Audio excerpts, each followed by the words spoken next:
C'était l'engagement pour nous, tout le week-end, d'être là pour vous présenter l'évolution de l'actualité économique en République démocratique du Congo. Mesdames et messieurs, merci de suivre votre magazine Kiosque Éco. Aujourd'hui, autour de cette table, 3 sujets ont été retenus. Nous parlerons avant tout de la RDC qui vient de franchir une étape majeure de son histoire financière. On parle ici de cette levée de 1,25 milliard de dollars américains à travers les 2 euros obligations. Nous parlerons également toujours et encore de la RDC, cette fois-ci de la dédollarisation, une démarche qui jusqu'ici n'a pas encore produit des résultats tels que attendus par plus d'une personne. Nous parlerons enfin de ce financement de travaux, des infrastructures routières qui fait quoi, puisque depuis un temps, on constate une polémique et nous en parlons avec des différents intervenants sur ce plateau. Je m'en vais commencer la petite présentation vite fait avec Amédée Moirabou, bienvenue. Merci, Guy. Merci d'être là et merci de répondre à notre invitation. Heureux surtout de te retrouver.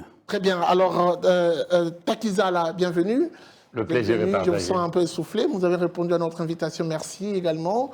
Merci à vous, Dieudonné Boinali, d'être là. Merci de l'invitation et aussi, je suis très heureux de vous retrouver en forme et avec la même vigueur. Merci et Gardi Diana, bienvenue. Merci, Guichoumou. Alors, Amédée Moirabou, aujourd'hui, la RDC, on doit dire que c'est bombe un tout petit peu le torse en parlant de cette j'aimerais le dire avec mes mots, d'ailleurs en formulant une question, est-ce que on doit dire que c'est une prouesse du gouvernement, ces 2 aéro-obligations constatées, puisqu'on en parle? Prouesse, moi je ne dirais pas, mais c'est un signal fort. C'est un signal fort que la République démocratique du Congo est crédible sur le plan international. C'est vrai que historiquement, c'est une première de lever autant de fonds au niveau du marché international. Donc, mais la question fondamentale, c'est que va-t-on en faire? C'est ça la question fondamentale. Recourir aux zéro bond n'est ni bon ni mauvais, mais tout dépend de la gouvernance que vous allez en faire pour tirer profit de cet emprunt. Nous avons emprunté 1,250 milliard de dollars et ce n'est pas un don, c'est un emprunt que nous allons rembourser avec des intérêts. Et si vous faites les calculs, vous verrez que il n'y a pas moins de 850 millions d'intérêts qui seront remboursés avec cet emprunt. Ça veut dire quoi? Ça veut dire que nous devons bien gérer cet argent pour que ça puisse produire les résultats escomptés. Je l'ai toujours dit ici que notre budget n'est pas en mesure de financer notre développement. D'où il faut recourir à la création de la dette, il faut recourir à des financements innovants. Et ici, c'en est un. Les recours aux zéro bond. Donc voilà, nous avons bravo au ministre des Finances et au gouvernement d'avoir levé ces fonds. C'est une bonne chose, mais tout dépend maintenant de ce qu'on va en faire. Cette levée de fonds se présente comme une première. Est-ce que depuis toutes ces années, la RDC ne l'a pas fait par manque de nécessité ou par manque de crédibilité? En tout cas, au niveau international. En tout cas, on n'avait pas la crédibilité nécessaire pour lever ces fonds au niveau international. En tout cas, ces 25 dernières années, on n'en avait pas. Aujourd'hui, on en a parce que, d'ailleurs, juste une parenthèse, j'étais dernièrement à la conférence de presse avec l'ambassadeur de France sur la semaine française de Kinshasa et il a dit les opérateurs économiques français ils ont comme garantie le fait que nous sommes en programme avec les FMI. Donc le fait que nous avons conclu un premier programme économique avec les FMI, ça nous donne une certaine crédibilité sur le plan international et surtout dans le monde de la finance. Et c'est ce qui fait que le fait d'être en programme, le fait d'avoir les indicateurs, en tout cas intéressants pour les investisseurs internationaux, oui, ça nous donne de la crédibilité, surtout dans le monde de la finance. Très bien. Alors, Bonali, 1,25 milliard de dollars, pour en faire quoi exactement? Bon, permettez-moi de dire que cette émission de l'Eurobond, ça témoigne les regains de confiance que les investisseurs directs étrangers ont placé en la République démocratique du Congo. Nous saluons aussi le travail abattu par le gouvernement de la République pour le retour du pays dans la haute finance internationale. Amédée Moirabou a parlé de du fait que la conclusion d'un accord avec le Fonds monétaire international, l'une des institutions de Bretton Woods, a beaucoup contribué à ces success stories. Mais moi, je vais ajouter qu'il ne faut pas oublier les accords récents de coopération signés entre la République démocratique du Congo avec des grandes puissances économiques planétaires. Vous avez la Chine, bien qu'on va me dire que ça date de 2006-2008. Vous avez récemment les États-Unis d'Amérique avec le fameux deal américain. Vous avez aussi d'autres accords avec des pays comme les Émirats arabes unis. Vous avez les Qatar. Ce sont des pays qui pèsent dans l'économie mondiale et aussi dans la finance internationale. Déjà, quand vous signez des accords, vous obtenez des eurobonds avec ces institutions-là, cela prouve à suffisance que des choses sont en train de bouger. Il y a un travail qui est en train d'être abattu. Mais je vais répondre à une question que mon confrère n'a pas voulu répondre. Vous savez, nous avons connu ce genre de succès qu'avec Mobutu. Souvenez-vous à l'avènement de l'AFDEL avec Laurent Désiré Kabila, je ne refais pas l'histoire. En 1997, il avait suspendu l'accord avec tous les partenaires, que ce soit les institutions de Bretton Woods, la coopération bilatérale. Il avait décrété une sorte d'autarcie. Le Congo devait vivre de ses propres moyens. Et après Laurent Désiré Kabila, il y a eu Joseph Kabila. Vous avez vu comment il était réticent, il ne voulait pas vraiment entrer en programme, ni avec la Banque mondiale et le Fonds monétaire international, à cause des conditionnalités qui suivent ces aides. On vous dit qu'il ne faut pas payer les bourses, il ne faut pas faire des défilés militaires, il ne faut pas financer les projets sociaux. Nous arrivons avec Félix Tshisekedi, lui, il s'est dit, bon, comme l'a dit quelqu'un tout à l'heure, le pays a des besoins immenses de financement des projets de développement, mais les moyens sont réduits, sont limités. Alors, il faut ouvrir la porte au financement innovant, mais nous nous posons la question, c'est bien. Lever le fonds est de une mobiliser chose. tous ces fonds. Amédée l'a la dit. Destination. Amédée Mourabou Pour venait quel de... projet? Voilà. Il faut éviter aussi la corruption, les détournements. Très bien. Gavidiana, Amédée Mourabou venait de le dire. Je sens que Dieudonné ne veut pas rentrer dans la question. Lever le fonds est une chose, mais cet argent, c'est pour en faire quoi exactement en ce moment? Quelle est la priorité? Guichungu, la question a été claire. Je crois que si vous suivez, même dans la communication du gouvernement et du ministère des Finances, il s'agit ici de pouvoir orienter ces ressources vers de grands projets intégrateurs. Lesquels? Parlons-en. Oui, mais justement, le problème, c'est que quand vous demandez à moi lesquels, les défis de la RDC sont connus aujourd'hui.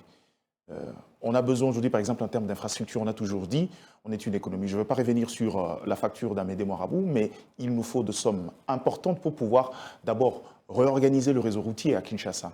Il faut réorganiser le transport aérien. Kinshasa, en fait, la RDC est un vaste chantier. Et moi, ce qui est un signal pour moi, c'est que bien avant d'aller lever ces fonds, au niveau du ministère des Finances, il y a une forme de fonds d'urgence pour le grand projet qui a été mis. Et je crois qu'aujourd'hui, la nécessité d'aller chercher de ressources innovantes répond au besoin de pouvoir avoir suffisamment de ressources pour aller vers ces projets intégrateurs. Mais permets-moi de revenir sur un élément évoqué par Dieudonné Bouanali. Dieudonné Bouanali, Mzee Laurent Désiré Kabila ne voulait pas aller avec le Fonds monétaire international pour des raisons de restriction, mais bien évidemment que logique. Quand vous arrivez à un pouvoir qui arrive par un coup d'État, qui trouve les caisses presque vides, avec une instabilité politique, vous ne pouvez pas, je ne pense même pas qu'on était un État avec du répondant pour pouvoir entrer en programme. La preuve, il ne voulait pas y aller, mais il continuait à pourchasser l'ambassadeur américain pour demander qu'on puisse l'aider avec de prêts, des financements. J'ai aimé une phrase qu'a évoquée Julia Linguette lors du forum média Chine-RDC, c'est qu'il faut faire la part des choses entre les indicateurs Doing Business et le climat des affaires. Autrefois, Kinshasa avait l'habitude, notamment depuis 2012 avec Matata, de répondre aux critères de Doing Business. Ça veut dire que la maîtrise de l'inflation, le PIB qui va crescendo. Mais il y a un facteur qui manquait dans les éléments Doing Business, c'est la stabilité politique. Est-ce qu'aujourd'hui on en a? Peut-être que oui, parce qu'on a cumulé combien? 3 cycles électoraux aujourd'hui. Mais la plus grande valeur aujourd'hui, c'est d'avoir pas seulement commencé, mais fini un programme avec le Fonds monétaire international. Et je crois que le goulon d'étranglement au niveau du marché international, ce n'est pas le bilatéralisme qu'on développera avec l'Émirat arabe unis ou les États-Unis, mais c'est plutôt le fait qu'on soit en phase avec le Fonds monétaire international qui est, pour moi, le plus grand indicateur qui vous ouvre la porte sur le marché international. Et c'est ce qui justifie ces caractères premiers. Mais sur le projet, je crois que le gouvernement a déjà décidé sur les grandes orientations. Takizala, est-ce maintenant qu'aujourd'hui... qu'il le fasse. Juste une précision, parce que vous insistez sur à quoi va servir cet argent. C'est dit dans les communiqués du ministère des Finances. On a cité la route nationale numéro 4. Oui. C'est une route qui part de la frontière avec le Sud-Soudan, donc dans la province du Bas-Ouélé. Ça passe dans la province de la Chopo, en Ituri, et jusqu'au nord Kivu, à la frontière avec l'Ouganda, à Kassindi. Donc, on parle de cette route, la RN4. Il y a aussi l'aéroport international d'Ndjili, mais il y a aussi les barrages de Katende. Donc, c'est parmi les 3 projets qui sont, en tout cas, cités nommément dans les communiqués du ministère des Finances. Très bien. Alors, Takizala, aujourd'hui, nous connaissons tous le problème reproché à la RDC, c'est notamment la gestion irrationnelle, notamment la surfacturation dans certains projets. Est-ce qu'aujourd'hui, on peut dire que le schéma est balisé? La RDC a pu lancer les signaux nécessaires pour que, enfin, cet argent soit utilisé, voilà, et affecté comme il se doit. C'est vrai que Guy Chungu, on a fait le cycle économique, c'est presque la moitié d'un siècle où l'économie de l'entreprise est absente. On est beaucoup plus dans l'économie publique. Je crois qu'aujourd'hui, le financement de l'entreprise, qu'il soit d'État et privé, pose de sérieux problèmes. Parce que depuis 1960, on a beaucoup fait des projets, ce qu'on appelle en économie, en bon jargon économique, les éléphants blancs. C'est-à-dire que construire, par exemple, la RN4, quel sera l'impact, quelle sera l'implication économique de la République démocratique du Congo réellement aujourd'hui.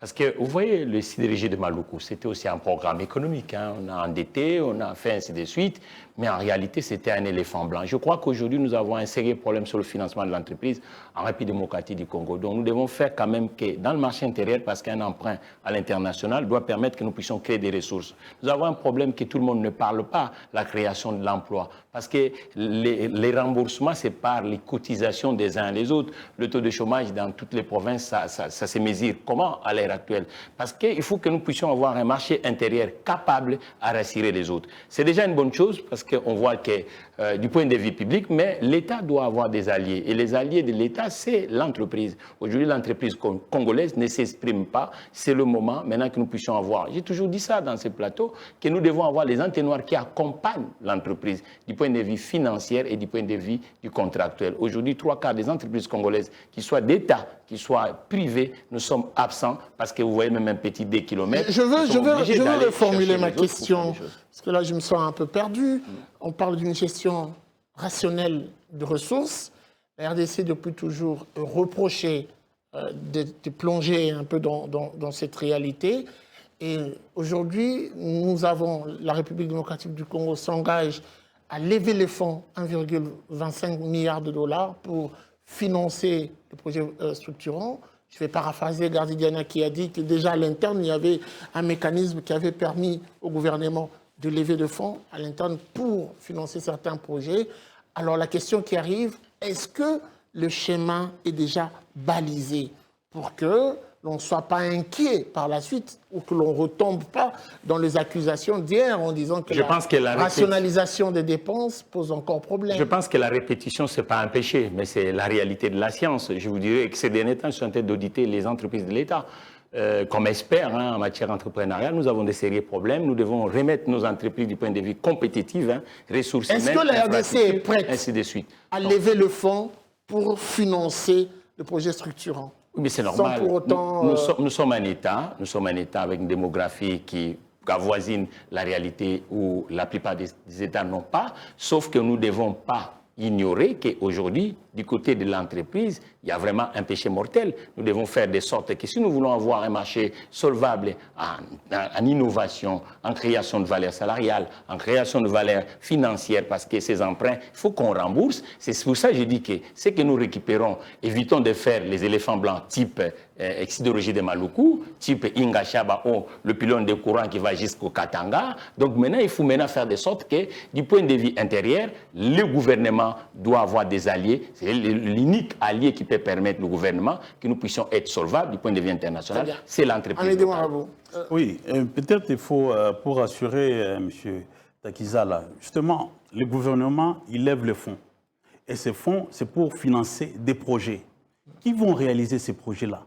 Ce sont des entreprises. Pour construire les routes, c'est une entreprise qui va construire. Donc ces fonds vont bénéficier justement aux entreprises. Le barrage de Katende, ça sera construit par des entreprises. Il y a un travail qui doit être fait en amont avant de lever ces fonds. Est-ce que justement, c'est ça la question? Oui. Est-ce que la RDC se présente déjà favorable pour être à même de recevoir des fonds levés et d'utiliser rationnellement au regard des réalités d'hier? Les fonds sont déjà levés. Ils nous appartiennent maintenant à nous de les affecter selon les projets qui ont été arrêtés. La RDC n'est pas partie trop vite en besogne. Bon, il y a des projets et puis on a levé le fonds. Voilà.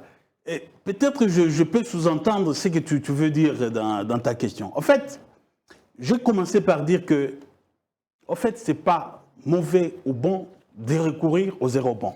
J'ai commencé par dire que tout dépend de la gouvernance que vous allez faire de ces fonds. Justement, vous évoquez la gouvernance. Or, le problème de gouvernance est toujours soulevé dans ce pays. Oui. Et la question qui reste, et d'ailleurs qui persiste dans mon esprit, avec ce problème de gouvernance, était-il nécessaire de lever quand même le fonds? Ou avant tout, de baliser le chemin? C'est la question que je pose. Oui, c'est vrai.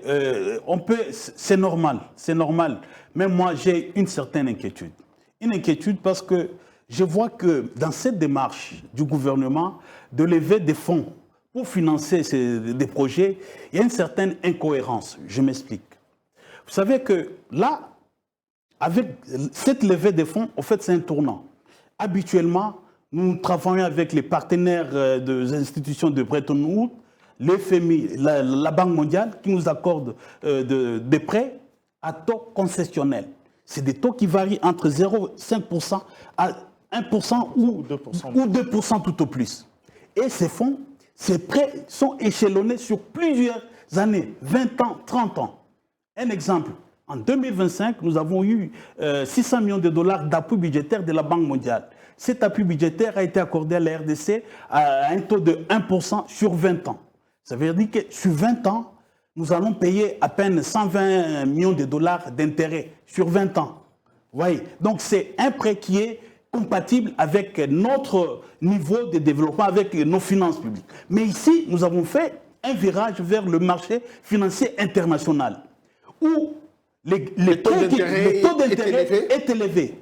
Les deux lots des eurobonds qui ont été levés, il y a un où l'intérêt est à 8,75% et un autre où l'intérêt est à 9%. J'ai commencé par dire que si vous faites les calculs, vous verrez que c'est plus de 850 millions de dollars d'intérêt que nous allons payer. Alors, le problème, et c'est là que je voulais arriver pour parler de l'incohérence dans la démarche. Entre 5 et 10 ans. Le portefeuille de la Banque mondiale, c'est 8 milliards de dollars.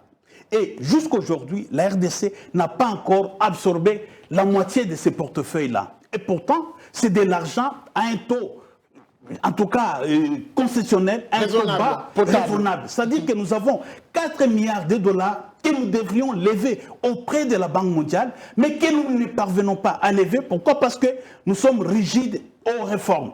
Avec les institutions de Bretton Woods, ils vous donnent l'argent à un taux préférentiel, voire à 0%. Par exemple, ce que nous avons avec le FMI, c'est avec les programmes facilité élargie de crédit, c'est à taux zéro. Hein, les 1 milliard 800 millions de dollars qu'on venait, c'est à taux zéro. Mais ils vous fixent des conditionnalités qui n'en sont pas vraiment des conditionnalités, mais plutôt des engagements du gouvernement. Il faut savoir que ce soit le FMI ou la Banque mondiale, ce sont des banques.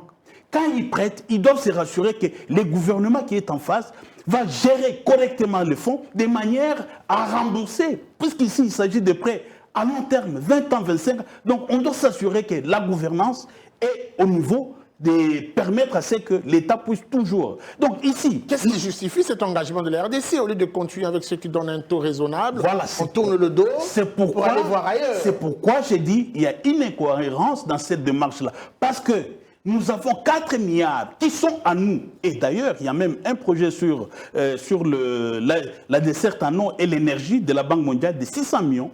Le projet a été conclu en 2022 et a été activé en 2023, mais pour lequel nous n'avons absorbé que 6%. Si bien que la Banque mondiale menace cette année, en 2026, s'il n'y a pas suffisamment d'engagement de la part de l'État congolais, on va prendre ces crédits-là et attribuer à un autre pays. C'est pourquoi je pense qu'il y a une incohérence dans la mesure où nous avons des 4 milliards à avoir auprès de la Banque mondiale à 0,75% ou 1%, mais nous allons sur le marché international où on nous prête à 10%. Gardidiana, Voilà. ça ressemble à une aporie, en tout cas. Non, mais ce n'est pas le cas. En fait, l'idée ici, quand vous entendez parler, l'idée n'est pas de tourner le dos. Parce qu'avec le Fonds monétaire international ou la Banque mondiale, le programme continue, mais c'est plutôt de ressources additionnelles que l'État va chercher. Les inquiétudes d'Amédée sont logiques. Sans épurer ce qui est disponible. Non, ce qui est disponible là sont données de manière échelonnée. Il y a un besoin pressant, à en croire le ministère des Finances, qui exige suffisamment de ressources. Mais avec le Fonds monétaire ou encore la Banque mondiale, ce sont des programmes bien ficelés, bien taillés, échelonnés, avec des plafonnements de ressources qu'il faut prendre. Ici, l'idée n'est pas de tourner les dos, mais d'avoir de ressources additionnelles Plus vite disponibles. C'est-à-dire, on continue les programmes avec ces institutions, mais au-delà de ça, on s'engage également sur le marché international pour pouvoir mobiliser et répondre. Là où la question d'Amédée est fondamentale, c'est on est en train d'élever des ressources pour pouvoir aller vers les projets intégrateurs, oui, mais cet État qui a présenté en 2025 des indicateurs macroéconomiques au vert, mais il y a des problèmes en interne qui continuent à inquiéter, par exemple, dans les dépenses de l'État, par exemple la paye des agents de l'État. Ça, c'est une question, mais moi, je n'arrive pas à comprendre. On veut se précipiter en interne, de manière structurelle, il y a encore des questions qui laissent à désirer. Je prends un exemple. Je vais aller plus loin qu'Amédée Morabou. Aujourd'hui, au lieu de la stérilisation de ressources, le 7 milliards de réserves qu'on a, le matelas qu'on a, pourquoi ne pas l'utiliser également comme levier pour financer certains projets? Voilà. Et c'est là où vous verrez qu'il y a quand même une porte ouverte au côté symbolique dans le gouvernement. Le souci, c'est de pouvoir marquer sa présence sur le marché international, mais dans le fond, on croit que l'État pouvait utiliser d'autres ressources à des taux préférentiels. C'est pas une crainte du surchauffe, utiliser les matelas? Non, je pense pas. Je pense pas. Je pense pas, mais j'ai pas envie de tirer sur Ouamesso aujourd'hui. En fait, l'idée... on ne tire pas sur les l'idée, non, ne vous en faites Ce sont pas. des analyses que l'on fait. J'utilise une question que quand on critique, ils disent il a tiré sur nous. Ouais. C'est pas métaphore. En réalité, aujourd'hui, on est dans un contexte où les gens ne savent pas comprendre la précipitation vers le marché international. Certes, la plupart des analystes estimaient qu'au regard des caractéristiques de l'économie congolaise, on n'aurait jamais des emprunts à moins de 10%. Mais la marge aussi faible est entre 9,5 et 10%. L'écart n'est pas assez important. En fait, en gros, je suis tenté de revenir sur ce qu'Amédée a dit. C'est pas bon, c'est pas mauvais, mais tout dépend de vers quoi on affecte ces ressources-là. Moi, je suis heureux. La seule question que je peux répondre, c'est qu'il y a eu un besoin avant qui a conduit ces gouvernements à aller lever cet argent-là. Ce n'est pas qu'on va maintenant discuter sur dans quoi on va mettre cet argent, vers où cet argent va y aller. La question est là. Mais c'est quand même important de le dire. C'est ce que si, c'est important de le dire parce que on n'a pas parce que je le dis parce qu'au départ, on semblait dire qu'on a mis la charrue avant le bœuf. Non, il y a eu un besoin. C'est ce qui a conduit justement à la levée de ces ressources-là. Et maintenant, après, je reviens sur une question encore pour apaiser Mathieu Takizala. Vous savez, pour l'entreprise, il y a un élément fondamental, une valeur intrinsèque, c'est l'écosystème. Je prends un exemple dans un secteur que lui maîtrise très bien, où il est déjà dans des projets d'investissement, le transport. Aujourd'hui, vouloir reconnecter, par exemple, dans le cadre du projet, le projet vert, quelque chose comme ça, j'ai oublié l'expression, ce corridor-là, avec le couloir vert, avec la connectivité des provinces, c'est un écosystème créé pour les sociétés de transport d'avoir des infrastructures, quitte à eux de pouvoir trouver des modèles économiques. Parce qu'aujourd'hui, je pose une question basique. Quand vous voulez mettre en place un système, une société de transport, je suis une banque, je vais vous financer, je m'interroge sur votre écosystème. Est-ce que le transport dans la voirie de Kinshasa est rentable? Je pense même plus. Non. Mais je pense qu'aujourd'hui, utiliser convenablement dans la connectivité, avec la possibilité de pouvoir recréer les marchés périurbains par l'alimentation et par autre type de transfert de ressources et des personnes, je crois qu'à ces moments-là, je pense que même au niveau du financement, il y a une brèche qui s'ouvre. Je crois que le rôle de l'État, c'est de créer cet écosystème-là, répondre à des infrastructures de base pour permettre un équilibre et permettre cette fois-là ouvrir une brèche. Je sais que ce qu'il dit, c'est tout à fait logique. On doit avoir une économie qui porte ces entreprises. Ça, c'est une réalité. Ce sont des agents majeurs dans l'économie. Mais maintenant, je crois que si cet État veut aller recréer cet écosystème, pour moi, c'est la première de porte pour pouvoir aller vers cette prospérité-là. Donc, on est dans un contexte où tout ce que nous, on peut faire, c'est de dire au gouvernement, vous êtes allé emprunter de l'argent à des taux extrême, je ne reviens pas sur ce qu'Amédée a dit, vous allez continuer à la Banque mondiale, ça voudrait dire qu'aujourd'hui il y a un besoin pressant, mais le problème c'est qu'il faut être rigoureux dans l'affectation, il faut être rigoureux dans les dépenses et nous éviter de croître les risques, parce que jusqu'à là il y a un travail qui est fait au niveau du GAFI pour sortir justement de cette liste des pays à haute corruption, mais ça partira également de ça, c'est une forme d'épée de Damoclès. Imaginez que de ressources, de emprunts qu'on aurait pris et qu'on atteigne un peu comme d'autres États, que je ne vais pas citer des noms, par exemple la Zambie, on arrive à ne pas être à même de pouvoir le rembourser. Pourtant, ils n'ont pris que 42 millions. Et ça, pour moi, c'est augmenter le risque et de pouvoir... 42 millions. Non, la Zambie, c'était 42 millions. Ils ne sont pas arrivés à pouvoir à échéance pour payer à échéance. Ouais. Dans notre contexte, on a pris 1 milliard. Donc, on est dans un contexte où c'est qui tout double. C'est une première, oui, mais ça peut très vite tourner au vinaigre, un peu comme la première. Je rebondis sur un mot que vous utilisez, oui. La rigueur. Oui, il faut beaucoup de rigueur. Est-ce que la RDC a déjà donné des signaux qui vont dans ce sens? La rigueur. À en croire les indicateurs, oui. Même s'il reste encore Et fondamentalement. donc il y a plus de peur que de mal. Moi, je dirais non. Il y a plus de peur que de mal. Avec les indicateurs, on n'a pas de quoi s'inquiéter. Pourquoi quand je parle des indicateurs? À en croire le dernier rapport de la Banque mondiale, au-delà des dépenses exceptionnelles, qui, pour moi, c'est la porte où moi je veux sortir. C'est-à-dire que dans la gestion, il y a une forme d'orthodoxie, une forme de cohérence au regard de la réalité. Mais si vous rentrez dans le fond de cette économie, il y a beaucoup d'éléments qui suscitent d'interrogation. Je ne reviens pas ici sur la capacité de l'État à engager, à respecter, ne serait-ce que ses charges fixes, comme la rémunération. La loi des finances, par exemple, Mais le encore, respect de la loi des finances. Quel est le respect C'est un signe important qui devrait attester la rigueur de l'État. En fait, ne soyez pas pressés. Je voulais vous dire ici, c'est que en croire les différents rapports, on nous attribuerait la cote de 70 ou 80%. Mais si vous interrogez en interne, moi je pense qu'il y a encore quelques éléments, quelques poches qui nous font douter de cette rigueur-là, notamment en termes de... À ce qui concerne la rigueur, Guy Chungou, c'est important de le dire. On peut emprunter et se développer, tout comme on peut emprunter et s'effondrer. Comme, en tout cas, le Ghana a des problèmes, des soucis avec les créances qu'ils ont reçues ces derniers temps. La Zambie, il l'a cité. Donc, c'est ça. Je l'ai dit toujours ici. Nous avons emprunté 4 milliards ces 3 dernières années. On n'a pas financé des projets structurants. Cet argent, 4 milliards, c'est entré dans la consommation, dans les trains de vie des institutions.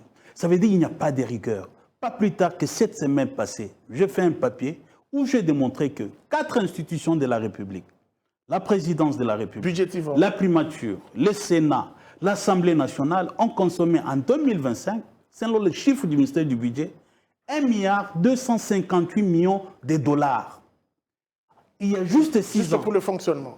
Fonctionnement et rémunération. Ces 4 institutions. En 2020, ces 4 institutions coûtaient au Trésor public à peine 365 millions de dollars. Ça veut dire qu'en 6 ans, on a multiplié à plus de 3 fois les trains de vie des institutions.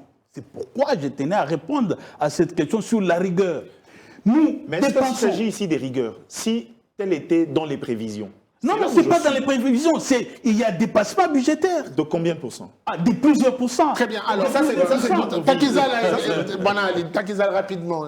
Vous savez, normalement, aujourd'hui, nous n'avons pas le temps à perdre dans la République démocratique du Congo. Le vrai problème est qu'on a fait 66 ans où la gestion collective a fait que nous n'avons pas assez d'actifs, ni l'épargne. Elle est faible. Et pour rembourser, il faut aller dans ces 2 éléments majeurs. Et qu'est-ce qu'il faut faire? Il faut financer l'entreprise. L'entreprise n'est pas financée.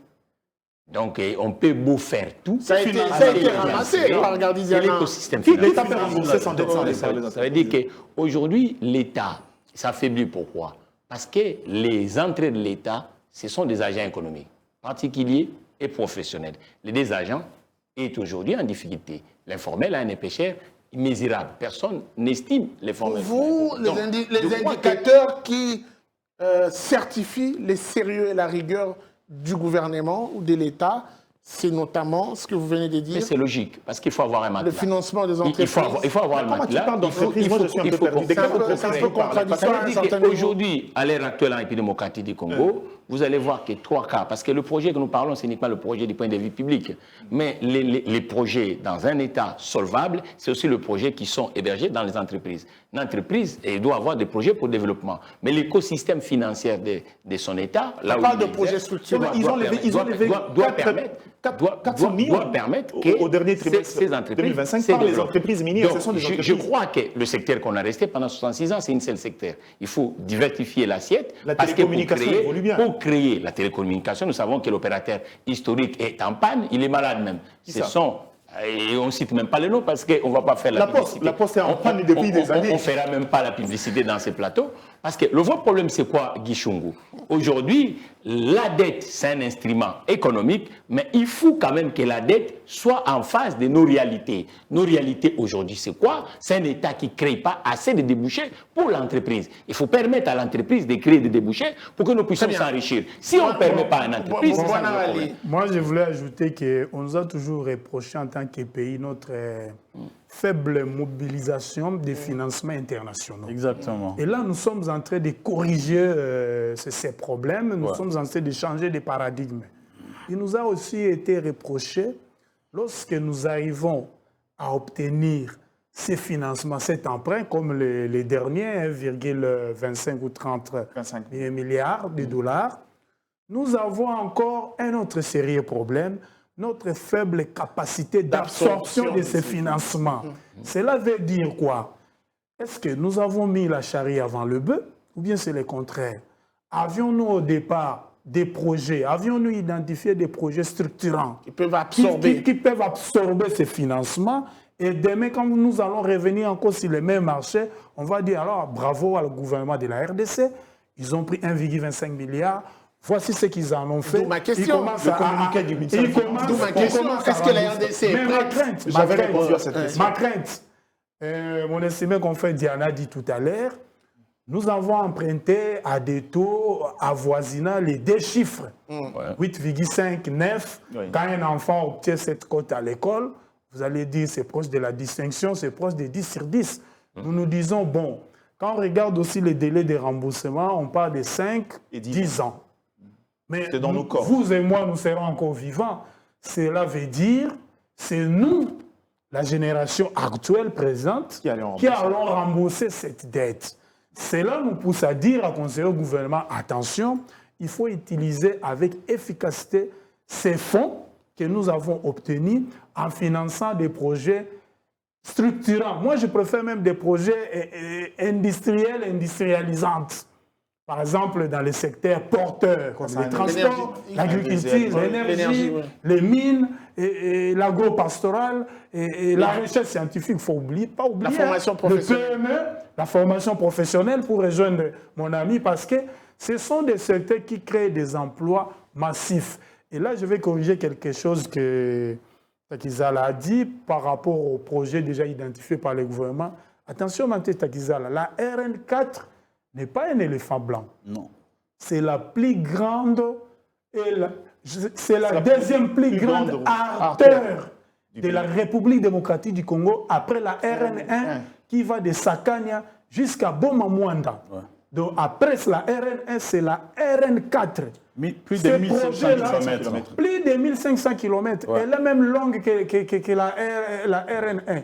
Et elle s'inscrit dans un réseau routier panafricain, pour ne pas parler de transafricain. Pourquoi? Nous allons connecter des pôles, le nord et le sud de l'Afrique. Parce Il faut éviter qu'on soit pigeon là-dedans. Et c'est là où l'éléphant blanc va. Depuis la conférence de Parce que Berlin, vous êtes là, vous allez depuis la investir dans les conférence de secteurs. Berlin, la RDC a été toujours voulue pour être un pays carrefour. On ne peut pas construire des autoroutes qui viennent du Nigeria, de l'Algérie, de l'Afrique australe. Et quand ça arrive aux frontières de la RDC, il y a un trou noir, il y a un blocage. Il faut désenclaver la RDC. Nous saluons ces projets.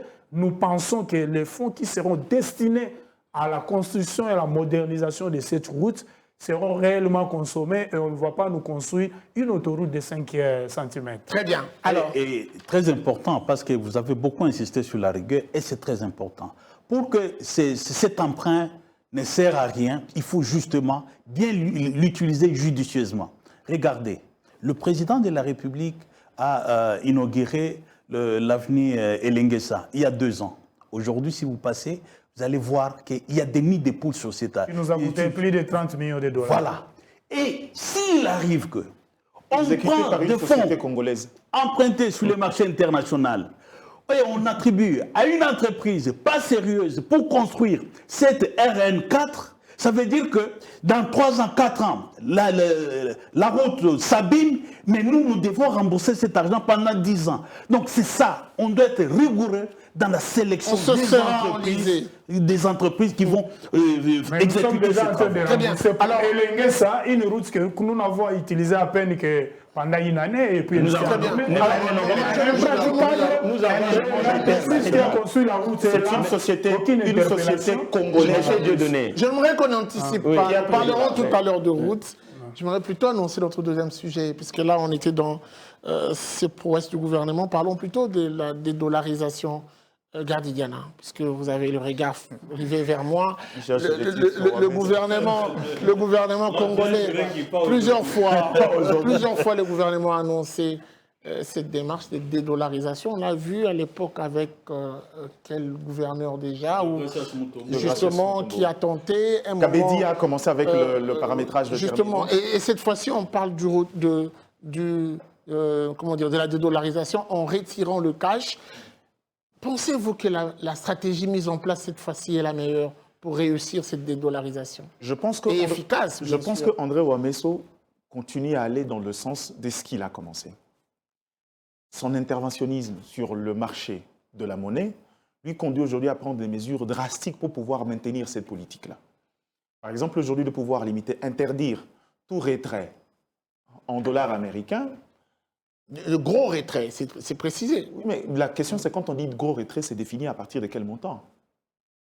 Parce que jusque-là, à moins que peut-être à m'aider à mieux lui ses communiqués, là, moi, il n'y a aucune limitation sur le gros. J'ai même l'impression que l'interdiction est formelle.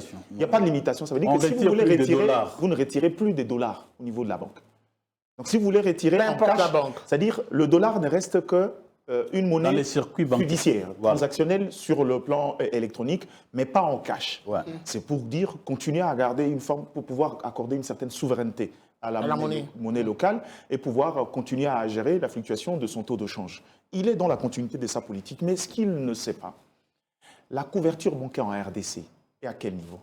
Très faible. Jusqu'à aujourd'hui, le dollar reste cette monnaie qui a valeur de refuge pour la plupart des Congolais. Même le gouvernement qui est le plus grand consommateur consomme en dollars. Maintenant, la question c'est que pour les enseignants qui sont chez moi à Kimbilangundu, Ça existe, c'est ça? Kimbilangundu, oui, c'est chez moi, Ouais. au Kwilu. Il a Vous pensez dit quoi? chez J'ai lui. blagué. Quand vous empêchez de le faire comme ça, vous voulez qu'en franc congolais, ok, mais il est à la frontière, non loin de, comment on appelle, Mwanda, non loin de la frontière avec l'Angola. Kabinda. Kabinda et les autres. Quand il arrive là-bas, il n'achète pas en franc congolais. Comment il fait? Ça veut dire qu'une société de gens qui sont Bah, habitués c'est dans le créer un commerce compte comme ça, bancaire. ça veut dire que d'abord, quand il va retirer, il va les prendre au taux normal. Quoi 22 500. Mais pour aller acheter, il sera obligé de racheter les dollars, cette fois-là, à une valeur supérieure. Ça veut dire que c'est un manque à gagner pour lui. Alors qu'il pouvait retirer dans des devises qu'il sait garder, racheter sans qu'il sente l'impact sur la variation monétaire. Donc, en gros, je salue sa cohérence dans ce qu'il est en train de faire, mais le réalisme voudrait qu'à un moment donné, qu'il arrête de courir un peu vite. J'ai l'impression qu'André Ouamesso va vite et va extrêmement vite sans tenir compte de réalités en interne. Et ça, pour moi, j'estime que ça méritait réflexion. Il fallait qu'on en discute avant de pouvoir aller sur cette tangente-là. Mais j'estime que jusque-là, on va voir ce que ça va donner. Parce qu'il s'était entêté au départ. Il a affecté même le réserve de l'ordre de 537 millions de dollars américains. Il a affecté l'épargne faible, on disait ici, de l'ordre de près de 2 millions. 2 milliards. De 2 milliards. On doit quand même dire qu'à un moment, ce forcing se justifie, puisque la RDC a quand même besoin de valoriser sa monnaie. On a tenté plusieurs fois, ça n'a pas marché. Est-ce que c'est la solution contrainte pour réussir en fait la dédollarisation? C'est la solution, mais je conseille au gouverneur de la Banque centrale. Non, Dieu donné, ce n'est pas la solution. La solution, c'est. Non, vous avez votre temps d'antenne, qu'il le dise. Qu'il le dise. Ça, c'est de pensement. Il a son point de vue, Gardidiana. Allez-y. Je comprends vos soucis. Il est parti trop vite en besogne. La vitesse avec laquelle il engage des réformes, ça donne à Diana des soucis, mais la dédollarisation, on ne peut pas s'en échapper. Moi, je pense qu'il faut aller de manière progressive. Nous ne voulons pas soutenir... Les autres pays ont également imposé des mesures fortes pour la valorisation de leur monnaie. Parce que je vois pas l'exemple de l'Afrique du Sud, où nous allons souvent pour le couvrir mining Indaba. Là-bas, le gouvernement sud-africain a appliqué aussi la dédollarisation. En Afrique du Sud, dès que vous descendez de l'avion, vous trouvez des bureaux d'échange, des banques, où on vous dit, on vous pose la première question, avant d'aller même, après avoir terminé les formalités à l'immigration. Avez-vous des devises étrangères, euros, dollars? Vous les changez à l'aéroport. Mesures fortes, nécessaires. Au niveau de l'économie. Pourquoi reprocher la RDC? Pourquoi reprocher à la RDC?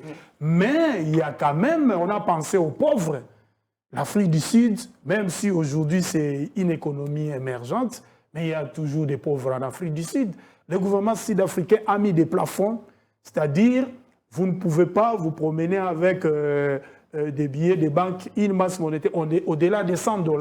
Parce qu'on reconnaît que il y a petites choses, des produits qui viennent du terroir, dont nous devons acheter. Les Congolais lambda doivent s'acheter quand même les pains, les matins pour vivre et manger. Vous ne pouvez pas lui dire aller avec une carte bancaire, faire l'achat. Un pauvre qui achète envers un pauvre avec une carte bancaire, ça ne peut pas se faire maintenant, là. Demain, oui. Je voulais aussi rappeler que la dédollarisation, on en parle. Ça fait maintenant les 4 gouverneurs depuis qu'on a annoncé la dédollarisation. Et je pense 5 ou 6 premiers ministres. On a commencé avec Jean-Claude Massangou Moulongo, Deogracias Mutombo Mwanyanyembo, Malangu Kabedi. Maintenant, nous avons André Ouamesso. Personne de ces gouverneurs-là n'est arrivé à amener à bon port cette politique gouvernementale, à appliquer cette politique. Personne sauf Ouamesso qui est en train de faire ses pas. Kabedi avait lancé déjà des grands signaux avec le paramétrage des terminaux, la limitation des fonds à retirer. Aujourd'hui, maintenant, c'est presque toutes les devises qui seront frappées par maintenant. On parle d'avril 2027. J'ai rejoint Diana. Nous avons des compatriotes qui vivent à Aru, à Ariwara, à Kassindi, à Minembwe, à Bunagana, à Lufu, à Zongo. Je suis en train de citer des villes frontalières de la RDC et de cités. Moi, j'ai déjà été à Sakania, dans tous ces endroits que j'ai cités. J'ai vu, par exemple, dans le nord-est du pays, dans la province du Haut-Ouélé, des recoins du pays où les francs congolais n'arrivent pas. On utilise la monnaie ougandaise là-bas, c'est la monnaie ougandaise. Même les produits fabriqués localement ici, les boissons gazeuses qui sont consommées là-bas, ce sont des produits par l'économie ougandaise. Mais moi, je me dis, on décrète la dédollarisation partout en République démocratique du Congo, sans passer à ces économies-là, ces petites économies-là florissantes, le long des frontières nationales. Je me dis, bon, nous donnons la passe aux économies des pays voisins pour devenir encore plus florissantes. Et la nôtre, elle sera bloquée. Le circuit financier ne va pas circuler. Vous avez déjà la guerre. Avec la guerre, nous avons déjà des banques qui ont fermé leurs activités dans les zones contrôlées par la rébellion. Maintenant, vous prenez encore cette mesure, vous dites non. Est-ce que, Amédée Oumarabou, vous en mesurez les conséquences? Cette mesure... Là, moi, je dis qu'il faut aller progressivement. Très bien, cette mesure devrait... Bon, justement, je rentre dans la progressivité de cette mesure. Il fallait commencer à titre exemplatif par Kinshasa, ou une phase expérimentale. Choisir des régions économiques pilotes, par exemple. Ou, voilà, il faut faire avec. Écoutez, la dédollarisation, c'est un projet qui date de plusieurs années. Et c'est normal pour un pays souverain. La monnaie, ça fait partie des symboles de souveraineté d'un pays. Donc, c'est anormal déjà ce que nous vivons, c'est-à-dire le fait que nous transactons en dollars. C'est anormal. Mais pour corriger, il y a un processus qu'il faut respecter. J'ai fait la revue de tous les pays qui ont entamé les processus de dédollarisation. Je n'ai pas vu, en tout cas, il n'y a pas un pays qui a réussi à faire la dédollarisation dans moins de 5 ans. Ça n'existait pas. Et donc, Ouamesso, forcément, il va se casser les dents. Non, mais c'est pas Ouamesso qui commence la réforme. Si, ça commence bien avant. Mais on en parle depuis 5 ans. C'est la mesure, c'est lui qui l'a Il vient compléter ce que les autres n'ont pas pu.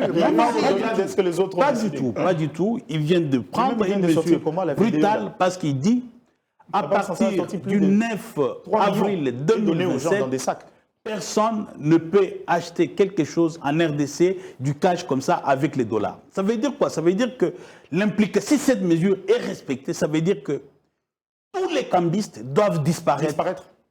Le paiement des loyers en dollars va disparaître. Ça veut dire que si j'ai mon loyer, si je dois le payer, il faudrait que mon bailleur ait un compte bancaire. Là, je peux lui faire un virement de $200 ou $300 bancaire pour qu'il ait mon loyer, mais je ne peux pas lui donner les dollars en espèces. C'est-à-dire que, imaginez-vous un scénario catastrophe. Avant le 9 avril 2027, tous les Congolais vont dans les banques et disent non, remettez-nous nos devises en dollars. Mais le système bancaire tombe. C'est une mesure tellement brutale que je ne pense pas que ça pourra réussir. Pas du tout. Moi, je dis ceci. La souveraineté monétaire ne se décrète pas. Ça se construit. Il a donné un très bel exemple de l'Afrique du Sud où vous arrivez à l'aéroport, il y a des machines, il y a des guichets où vous pouvez directement changer la monnaie que vous avez en si vous avez le franc congolais, voilà. Malheur à vous. Donc, ça veut dire que si nous voulons avoir cette souveraineté monétaire, nous devons construire c'est-à-dire un écosystème pour absorber le flux financier de cette monnaie-là. Mais nous n'avons pas cet écosystème-là. Comment nous allons faire? Parce que nous avons une faible bancarisation. Les mobile money, on est encore autour, les taux de pénétration sont autour de 40-50%. Donc, il n'y a pas l'écosystème. Alors, et cette décision ne pouvait pas précéder l'écosystème. Ce que lui devait faire, c'est construire cet écosystème.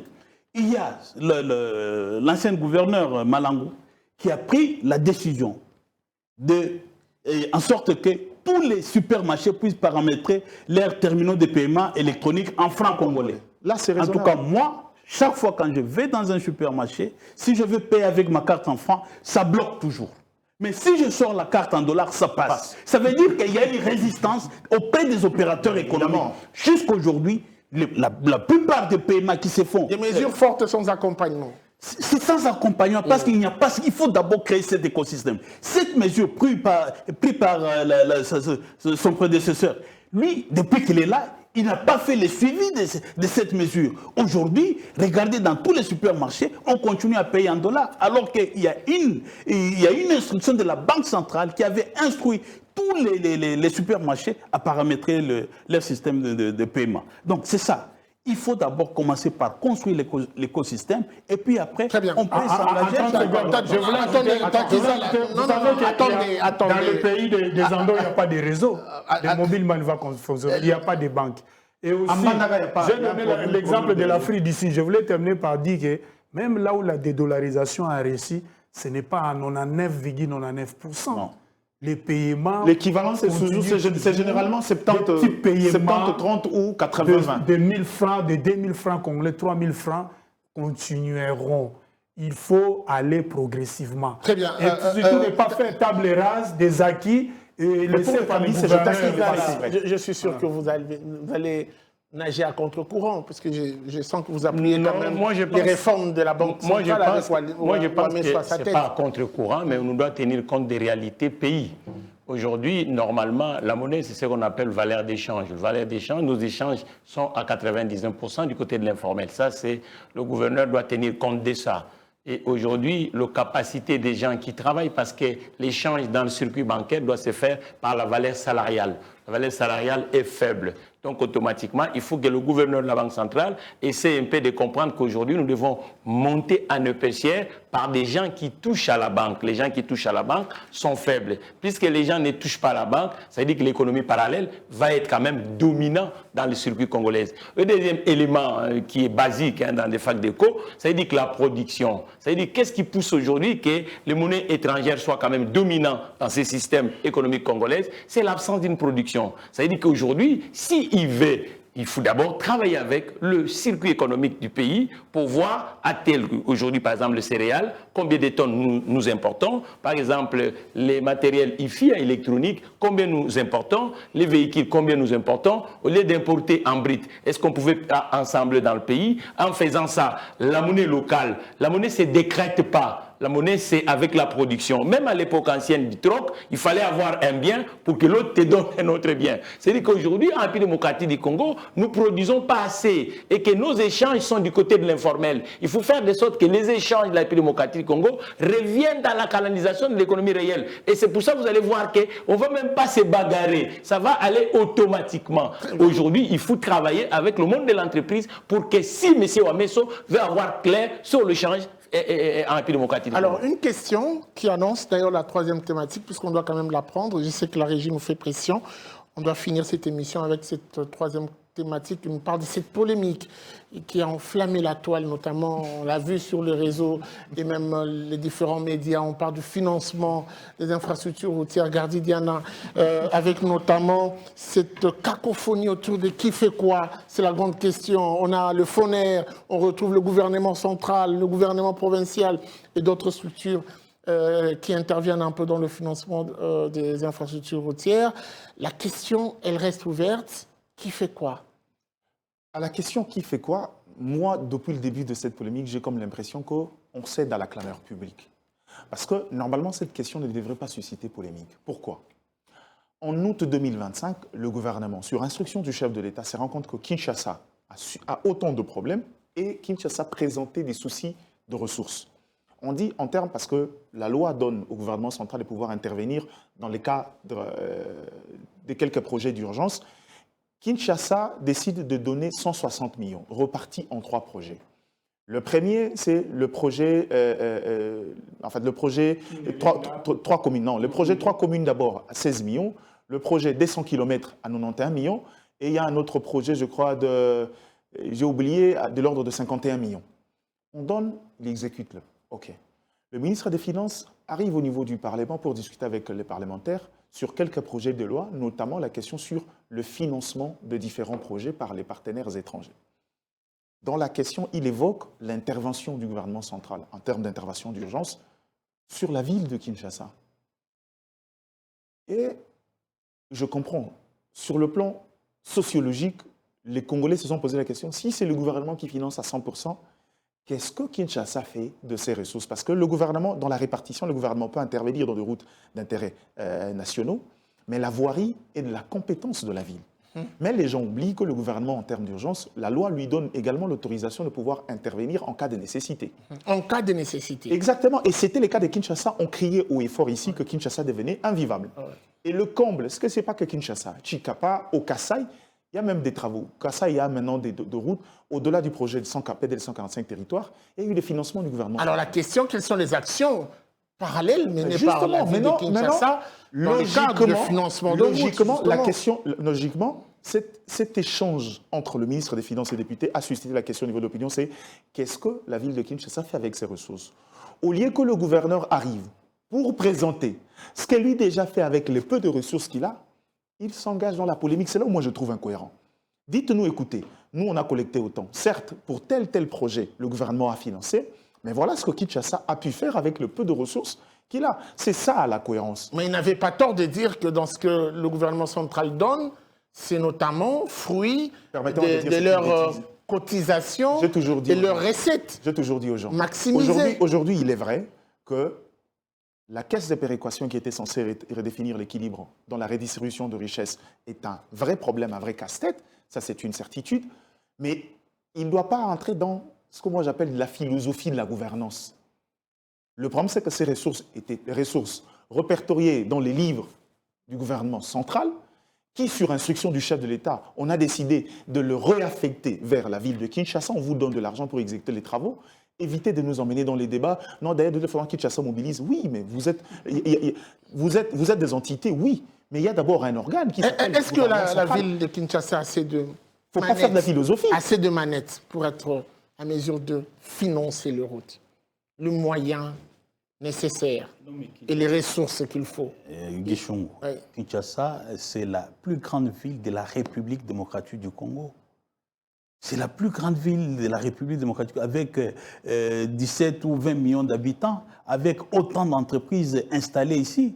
Non, Kinshasa a plus d'atouts que la plupart des provinces de la République démocratique du Congo. Nous avons appris et même entendu qu'on lui a ravi plusieurs attributions qui pouvaient lui permettre de maximiser des recettes. Non, c'est pas ça le problème. Le problème, c'est que les autorités provinciales de Kinshasa ne parviennent pas à mettre en place une intelligence économique nécessaire, non seulement pour capter l'argent dans cette mégapole, mais aussi pour affecter cet argent à des travaux publics que le Kinois peut voir. C'est ça le problème. Ils sont incapables de mobiliser suffisamment de fonds.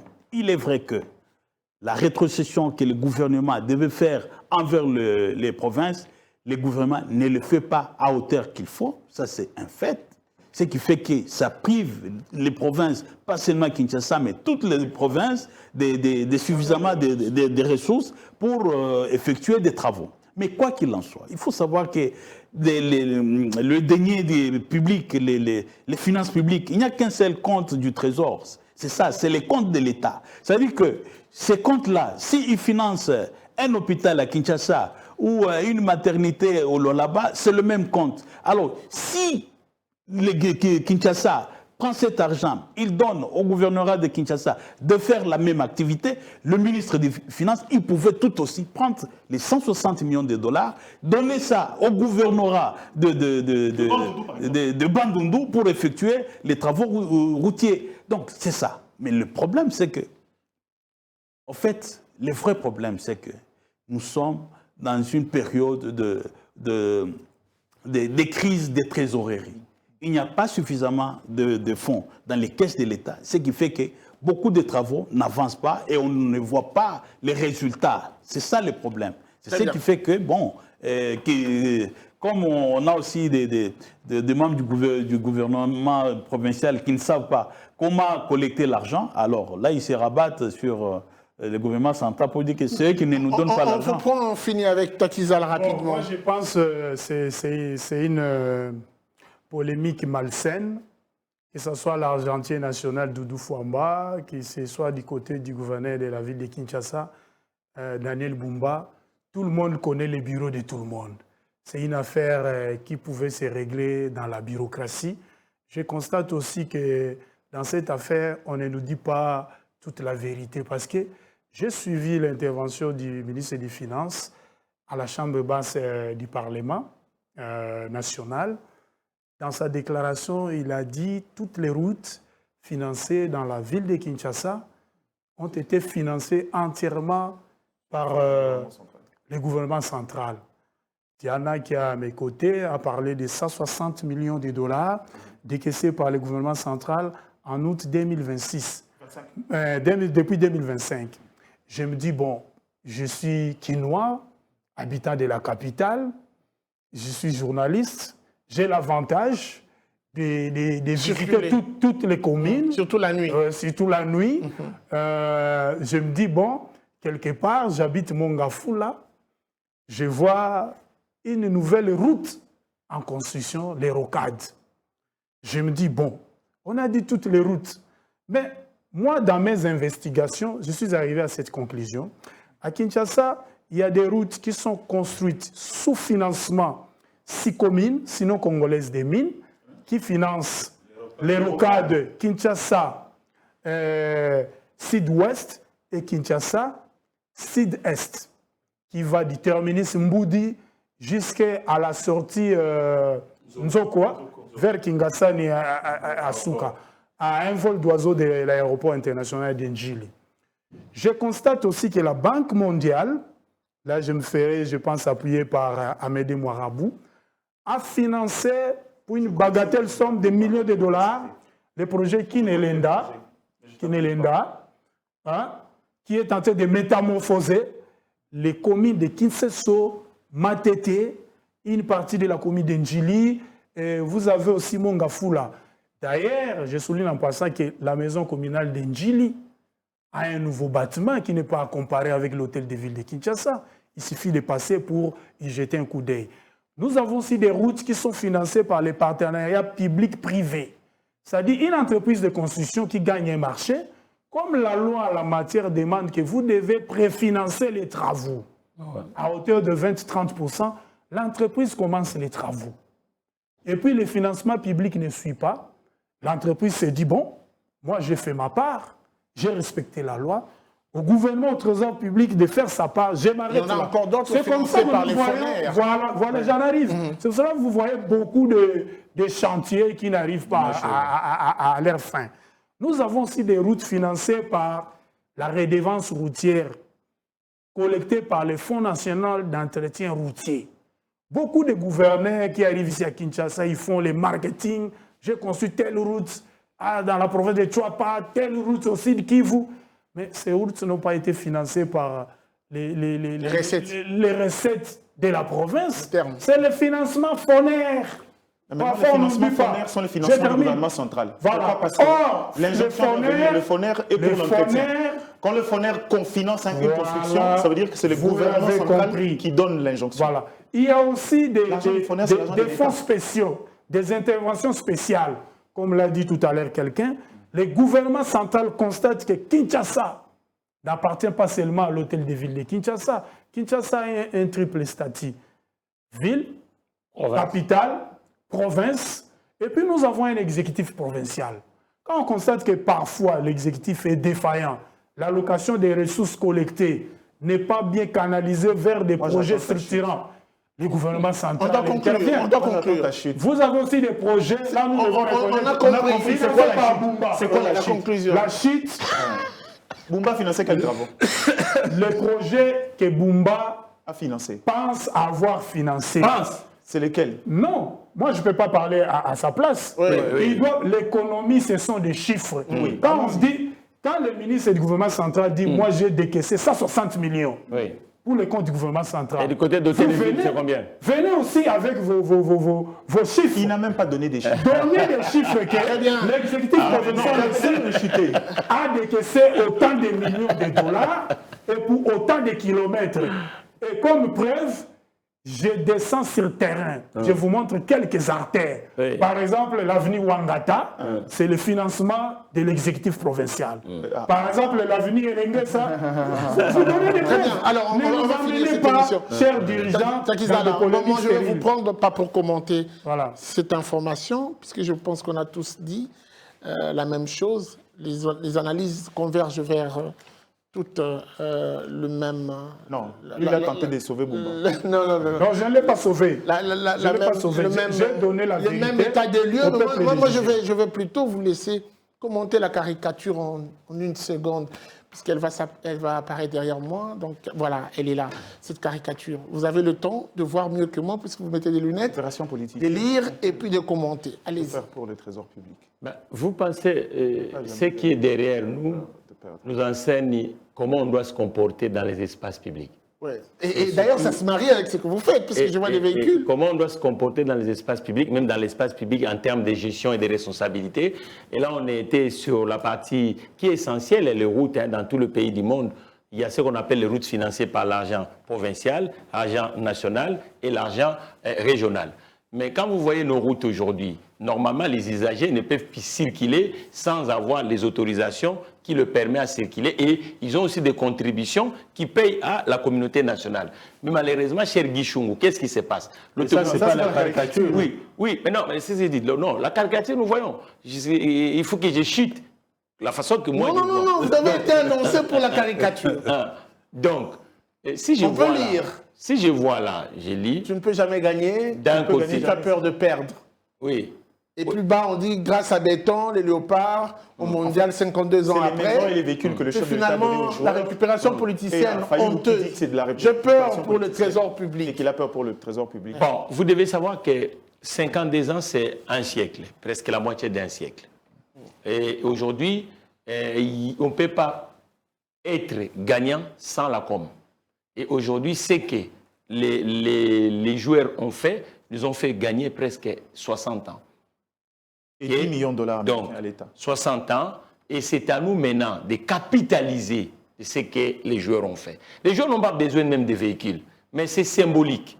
C'est pour dire aux gens, nous avons fait 52 ans, mais regarde, vous nous ramenez encore dans l'espace mondial pour que le pays, le passeport, revienne comme avant. Moi, je pense qu'on ne peut pas tarder dans ça. Il faut maintenant qu'on parte dans l'essentiel. Attendez, je vous arrête une minute. Je vous arrête une minute parce que je dois à tout prix désannoncer cette émission, mesdames et messieurs. Voilà, c'en est fini pour aujourd'hui. Vous avez compris que Takizala a encore des choses à dire, mais ça sera pour une prochaine fois. Nous sommes déjà dans la consommation des passeports et de tout. C'est important de le dire. Et j'étais en train de dire que ça sera pour une prochaine fois, Takizala. Et à vous, merci de nous avoir suivis. La suite sur prochain numéro, avec le même plaisir. Au revoir et à très vite. Papa, on te...